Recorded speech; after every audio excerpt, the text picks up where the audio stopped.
Good morning and welcome to Today in Putnam County, hosted by Putnam County Mayor Randy Porter, the show that takes a look at the events and what's happening all around Putnam County, as well as interviews with local, community, and business leaders. And now, sharing his insights and experience, here's Today in Putnam County with County Mayor Randy Porter. Good morning. Thanks for joining us this week. Hope you're having a great weekend. It's Today in Putnam County, and I'm your host, County Mayor Randy Porter. This week's show about one of our great nonprofits here in Putnam County that's about to have an event coming up. It's called Harrington for Hope. My guest this week is the founder of that. That's Mitch Harrington. We know him from our Cookeville City Police Department for many years. Mitch retired and started this foundation, Mitch, and it was a tragic time in your life. You were involved in a fire here, trying to rescue someone in a fire while you were on city police. That started, though, something. And that was back in 2016, I think. Correct. It started something with you that you probably never dreamed when you're in the burn center down in Vanderbilt that you're going to be thinking about doing something like this, Harrington for Hope. Kind of walk us through that and how that happened. Yes, sir. So, first, thank you for having me today. I really appreciate it, Mr. Mayor. And yes, in 2016, was injured in a house fire from an explosion where I was trying to get a lady out that was trapped inside. But for the next month, I was at Vanderbilt University Medical Center Burn Center. And while I was there, I met a young lady nurse there by the name of Rebecca Limley. And Rebecca was the director of this camp called Camp Hope. And I kept questioning her about what Camp Hope was and everything. And she told me that it was a camp for child burn survivors ages 6 to 16 that they have every year. And I was like, wow. I said, I didn't know Vanderbilt, did stuff like that. Yeah. She said, well, it's funded privately through donations. She said Vanderbilt provides the name and the insurance and that type stuff, but most of the camp is paid for through donations. She said, that's our biggest struggle. And I said, well, I'll tell you, when I get out of here, I said, I'm going to try and help you with that. So when I came back home, we started this foundation, Harrington for Hope, Camp Hope being the hope in that. And we just started out very simple with a small auction, some bands, and a motorcycle ride. And it was just hugely successful. I was shocked. And each year we've added to it. And it has grown and grown and grown. This is our 6th year, and it's just been amazing at what we've been able to accomplish and the programs that we have started other than funding Camp Hope. Yeah. And it's really been a blessing. It's been amazing. And you're right, I never would have imagined it when I was laying there in that hospital room that I'd be sitting here today with you talking about this, because it was a truly inspirational that came to me. And when I threw it past some of my friends, they were all like, absolutely, let's do it. This is something we want to hang our hat on. And it's turned into be a great thing. And now we've got probably somewhere in the neighborhood of 100 volunteers. Wow. And probably 20 dedicated volunteers and board members that take part in this thing every week. And it is actually a full-time job almost doing this. But we love it, and we love the cause, and we love to see the results from our hard work. Well, and sometimes tragedies in our life, good things come from them, don't they? They do. They do. I mean, you wouldn't have been in this today had that not happened, and you went on with your career at city police. Sure. And you would have never met this nurse at the burn center and found out about all of this. So knew there was God's got a need. big plan there. Absolutely. It's just sometimes we don't understand how it happens, but we see it after it's over with, don't we? I agree 100%, and you're exactly right. I never knew there was a need, and most people don't. But we've got kids right here in the Upper Cumberland area that have been severely burned, that you'll never see probably because they won't hardly get out of the house. They're ashamed of their scars and stuff, right? Because there's a lot of talking behind their back, and there's a lot of finger pointing, and other kids sometimes make fun of them, and, so it's hard for them, and you just very seldom ever see them. But this camp, with every child in the camp, and it's only burn survivors. They can't bring their siblings or friends or anything like that. It's only burn survivors, and they can just go be themselves for a week without ridicule and without judgment. And the transformation that those kids experience from day one of camp to the last day of camp is truly amazing. I wouldn't have believed it had I not seen it over and over again with my own eyes, because myself, my wife, 3 of our board members, we're all counselors at the camp also, and we see it every year, and it's just like, wow, I can't believe the difference that 1 week has made. Those kids, they've been through tragedies, and being a paramedic for all those years, there's nothing much worse than a burn. I mean, it's just terrible. You went through it, and those kids have suffered those tragedies, and sometimes it's not so much about the burn as it is the situation they were involved in when they got the burn. All kinds of stuff going on in this bad old world we live in anymore, and you're seeing the after effects of that. And yes, their bodies are scarred, but they've got that mental scarring too, don't they? They do. Even I have that, and so it's 10 times worse for a child. But at camp, we love to ask the kids, how'd you get burned? Yeah. First off, the kids love you to ask them. They need to talk about it. They need to talk about it, and they want to know that you're face to face with them asking that question rather than behind them asking it to somebody else. Yeah. And so I always ask them, and I'm here to tell you there are some horrific stories that these kids share with us of how their accident occurred. And some of them aren't accidents. Yeah, that's where I was going with the some scar. Of them are not accidents. And man, it's horrible. It is. It's tough. So what we do with this is we try to raise enough funds every year to pay for this entire camp. No child pays a dime.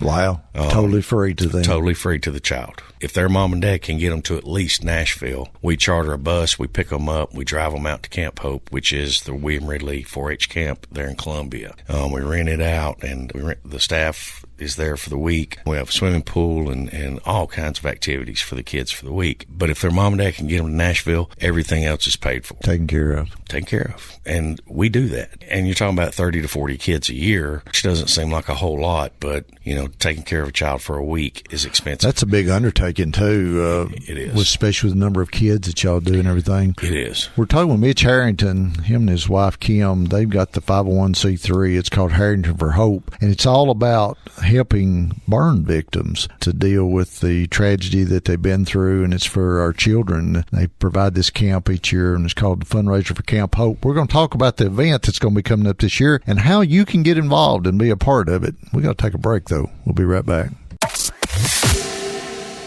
And now back to Today in Putnam County, hosted by Putnam County Mayor Randy Porter. Welcome back to Today in Putnam County. I'm your host, County Mayor Randy Porter. Hope you're having a great weekend. This week's show, it's about one of our great nonprofits, Harrington for Hope. These guys are a 501c3, and they're helping burn victims, especially kids that have been burnt. And they put in a camp and do all kinds of family assistance and stuff. And Mitch, we were talking about in the break, it's not just about the camp that y'all provide. You do some other stuff with scholarships and assistance, right? We do. So each year at the end of the week from camp, we have the other counselors pick the 2 children, male and a female, that stuck out the most to them, that were the best ambassadors, that helped the most, that took care of the smaller kids, and so on and so forth, right?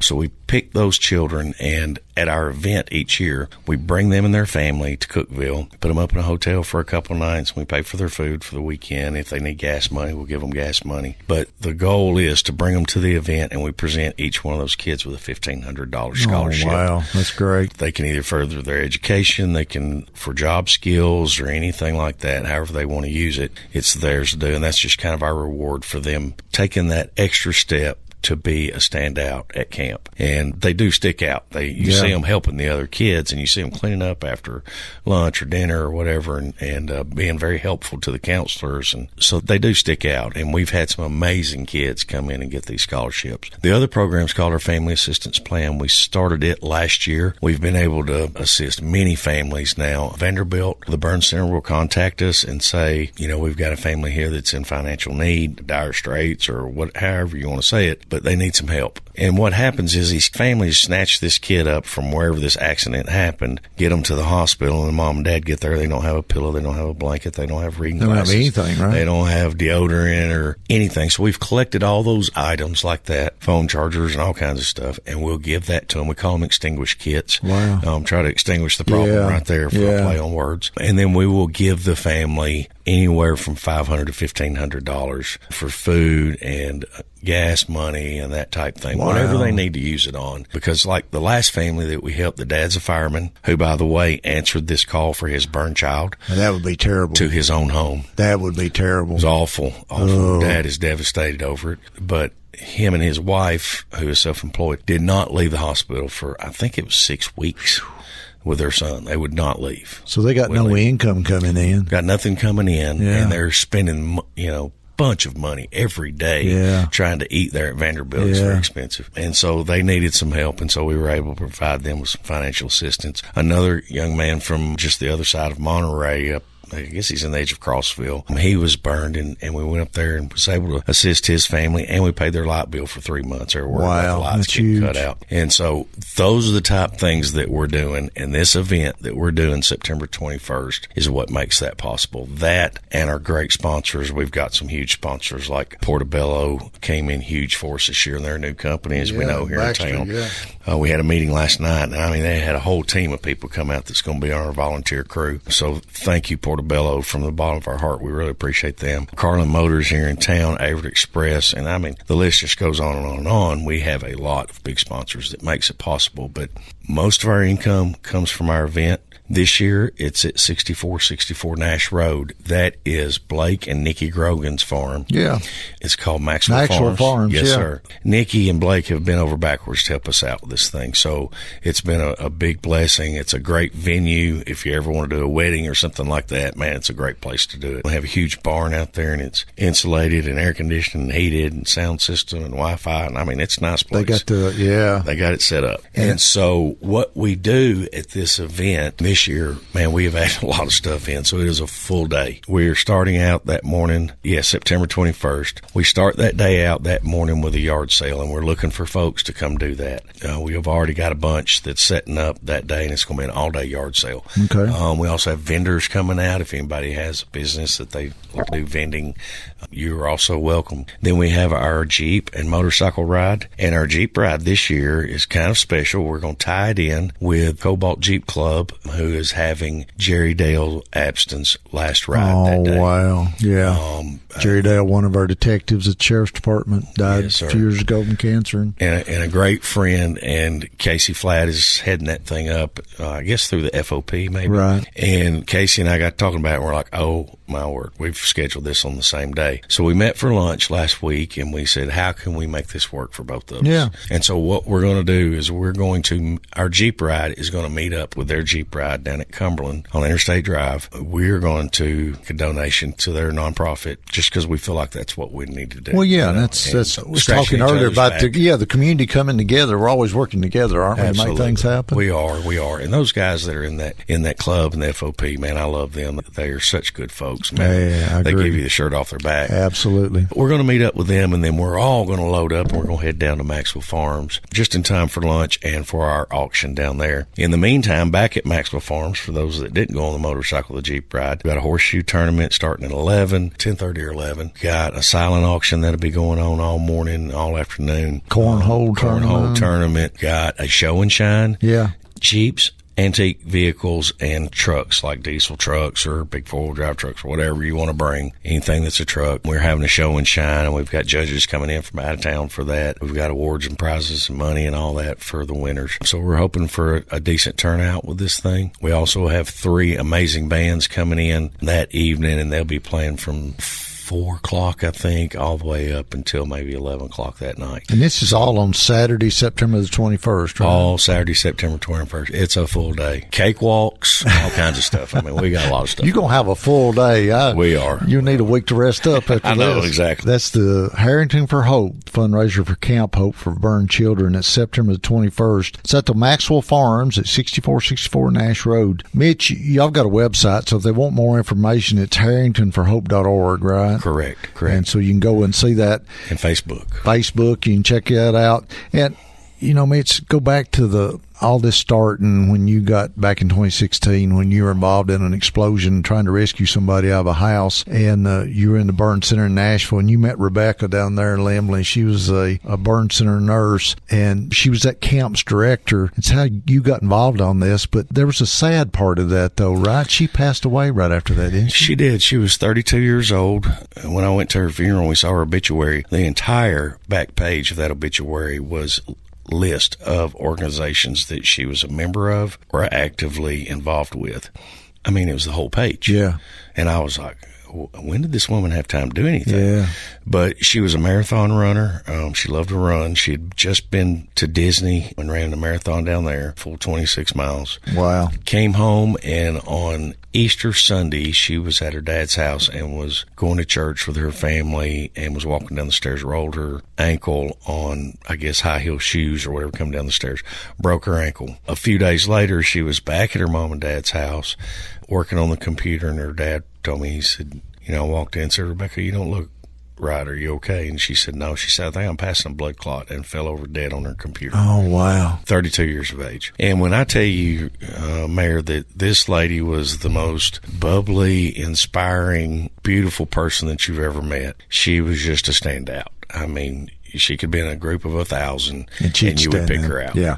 She was that kind of person. And for those of us here in our organization that did have the opportunity to meet her after, because she was at our first event, those that did have the opportunity to meet her have never forgotten her. And you have picked up where she had to leave off and took this forward. And Mitch, that's just unbelievable, and what y'all are doing. And I appreciate what y'all are doing. I appreciate you being on the show today. So recapping, September 21st at the Maxwell Farms at 6464 Nash Road. Going to have the Harringtons for Hope fundraiser for Camp Hope for burned children. Support them. Go out. If you can't be there and you want to make donations, go to harringtonforhope.org, and they'd be happy to have your donations and to help out. And I appreciate what y'all are doing for our community and for these kids. It really means a lot. Thank you. Appreciate you so much.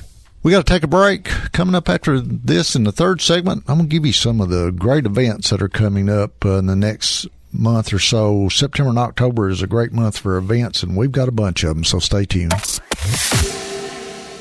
And now back to Today in Putnam County, hosted by Putnam County Mayor Randy Porter. Welcome back to Today in Putnam County. I'm your host, County Mayor Randy Porter. This segment, I'm going to give you a bunch of the great events that are coming up in our county. September and October is notorious for having a lot of community events, and we have got a long list to go through here, so we're going to talk about some of these. Coming up on September 20th, it's Manna Hannah's Banquet at the Salt Box Inn. This benefits the nonprofit that helps children, and they involve horses in it. They've got a riding arena up off Brunton Mountain, and they do a great job with some of our disabled kids. And so that's Manna Hannah's Banquet at the Salt Box Inn. You can check out their website for more details. On September the 21st, it's Dogpalooza 2024 at Cane Creek Park. That's going to start about 10 o'clock that morning and go through 2 p.m. that afternoon. Put on by the City Department of Leisure Services. It's got pet-related booths, off-leash play area, a pet parade, and a lot more. It's the 2024 Dogpalooza on September 21st. September 22nd, Hip Cookville's The Prince Experience at CPAC at 7 p.m. It's a great band. If you haven't heard them, tickets are available at the CPAC ticket office or online. You can check them out. That's Hip Cookville's The Prince Experience. And then the following weekend on September the 27th, Hip Cookville's tribute to Fleetwood Mac, one of the great bands of my time. It's the World Turning Band, and they do a great tribute to Fleetwood Mac. 7 p.m. also. Tickets are also available at CPAC ticket office online. On September 28th, it's the Baxter Harvest Festival from 10 a.m. to 4 p.m. in downtown Baxter. Lots of food, music, vendors, activities for the kids. It's a free event. That's going to be downtown Baxter on September the 28th, 10 to 4. It's the Baxter Harvest Festival. And then back to CPAC on September the 29th, Hip Cookville's tribute to the Beatles. It's going to be Forever Abbey Road Band. They're coming to Cookville at 7 p.m. that night. They're a great band. If you haven't heard them, they sound just like the Beatles, so you'll enjoy it. It's at CPAC. Tickets are available at the CPAC ticket office online. Then October 4th and the 5th, it's the second annual Putnam County Chuck Wagon Cook-Off. It's at the Lazy G Ranch out at 6070 Dotson Ranch Road. Tickets are available on the visitcookvilletn.com website. Just go there and click on events. They'll have bison tour wagon rides, cattle roping, Wild West reenactors, and then on Saturday, the 5th at noon, it's the Chuck Wagon Cook-Off meal. They'll have about 11 wagons cooking. It's the old-timey Chuck Wagon out on the Wild West when they're doing the cattle drives. They're going to be cooking. You buy tickets, come out, have a meal that day, and then bring the kids kids and enjoy all of these events that's going to be going on. It's October 4th and 5th, the Putnam County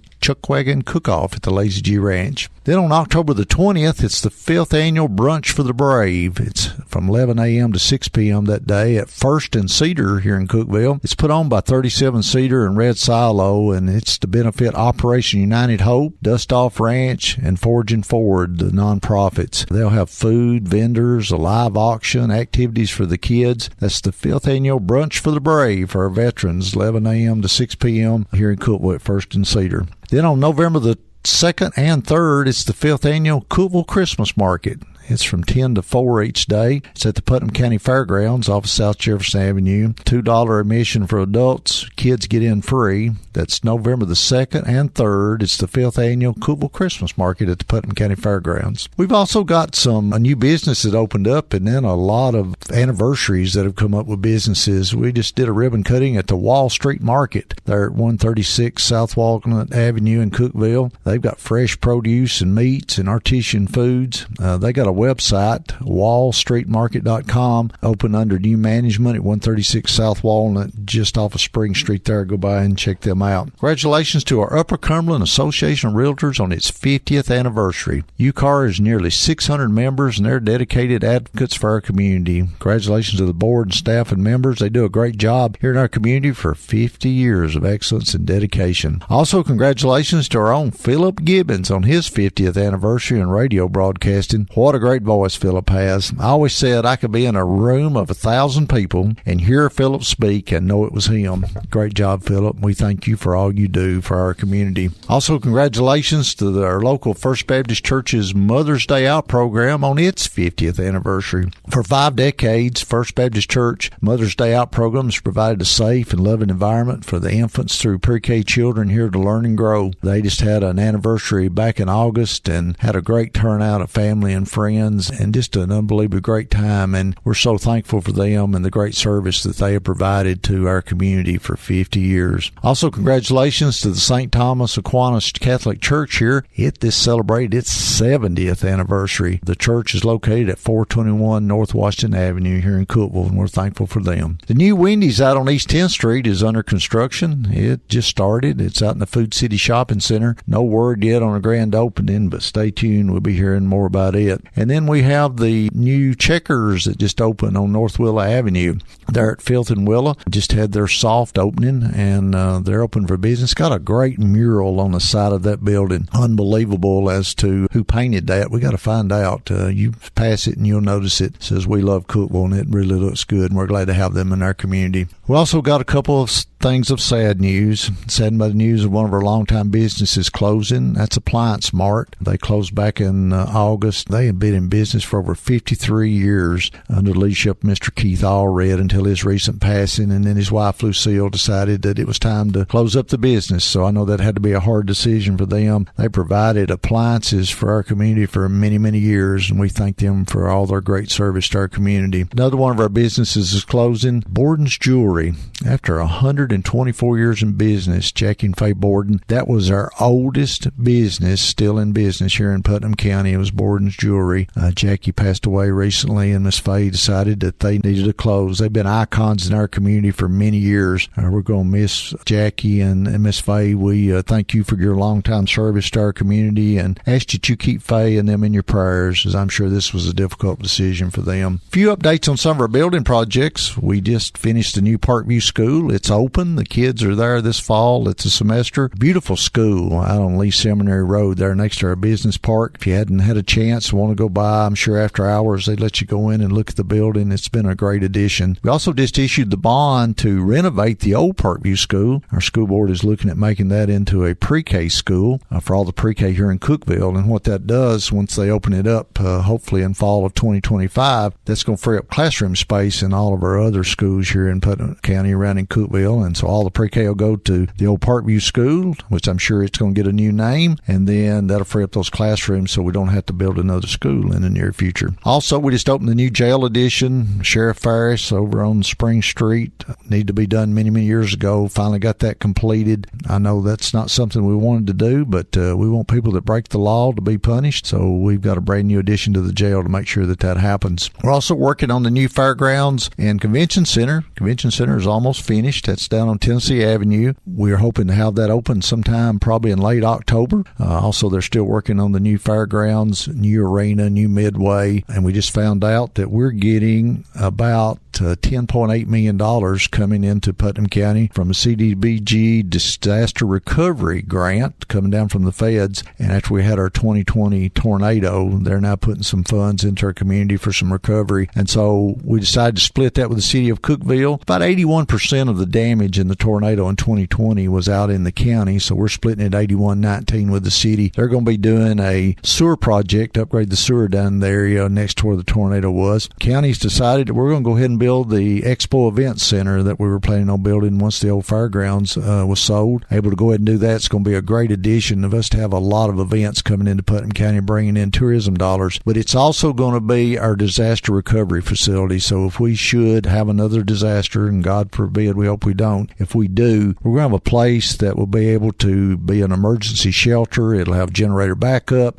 cooking facilities, bathroom facilities. It can be a distribution center for if we need to do something with food or clothing and those kind of things. It's also going to be a backup for our health department, our hospital, if we need to open a medical facility or clinic there. We had a lot of our health department workers back in COVID were outside in the weather trying to do testing and vaccinations and so forth. So it's going to give us a great facility to be able to take care of that and take care of our employees so they're not out in the bad weather during those kind of disasters. So we're looking forward to that, looking to hopefully start construction on that next spring of 2025. Usually takes about a year to 18 months to complete those projects, so we'd be hoping to have it open sometime towards the end of 2026. So that's kind of an update on the things that are going on in Putnam County and a lot of the great events that are coming up in September and October. We hope you'll check some of those out. Well, that's our show for this week. Hope you'll join us every weekend for Today in Putnam County.